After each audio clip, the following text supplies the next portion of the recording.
I came to Florence to study furniture restoration.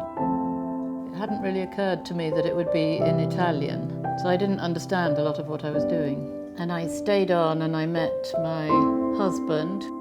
By chance, we saw something relevant to this area, which is south of Siena in the Crete Senesi, which it's very sort of barren. Completely different to where we were before, which was in the Chianti.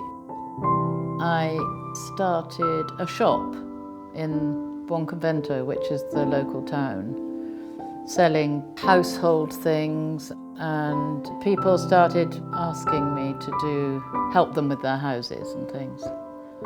So that's how I got into decorating. We were brought to this house and we thought it was absolutely horrible. The view was incredible, but it didn't have anything we were looking for. It didn't have a loggia, it had no outbuildings, it had no trees. This house was just full of light and it had all these arches. So we decided that we would get it. It had no electricity, no water. It did have windows and a roof. Outside was completely just desert, dust and desert.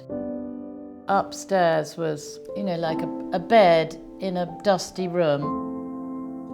Yeah, but it was the nicest time in a way, because it was all exciting and everything was like camping, and we just had a little gas stove to cook on for quite a long time. And we did things sort of bit by bit, very slowly. We did a lot ourselves. I painted the whole house.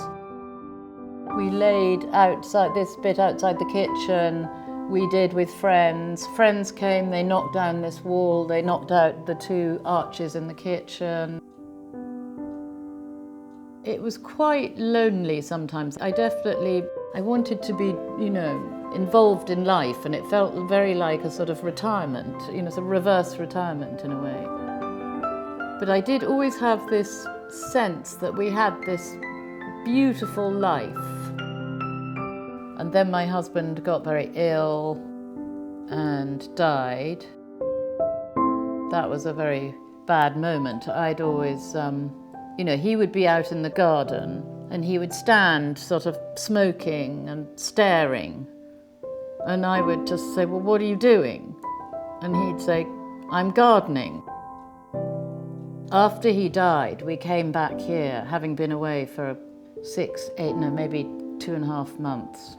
And it was like it had been totally abandoned. I'd never, ever seen it look like that. And I had to literally apologise. I realised how much work he'd done.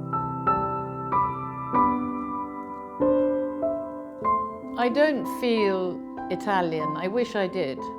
But I have this great love of Italy, and I really enjoy pretending to be an Italian. I'm so happy when I'm with Italian friends and, we're chatting and it's all easy. And I hope I've adopted some kind of Italian sensibility, but sadly I'm very English.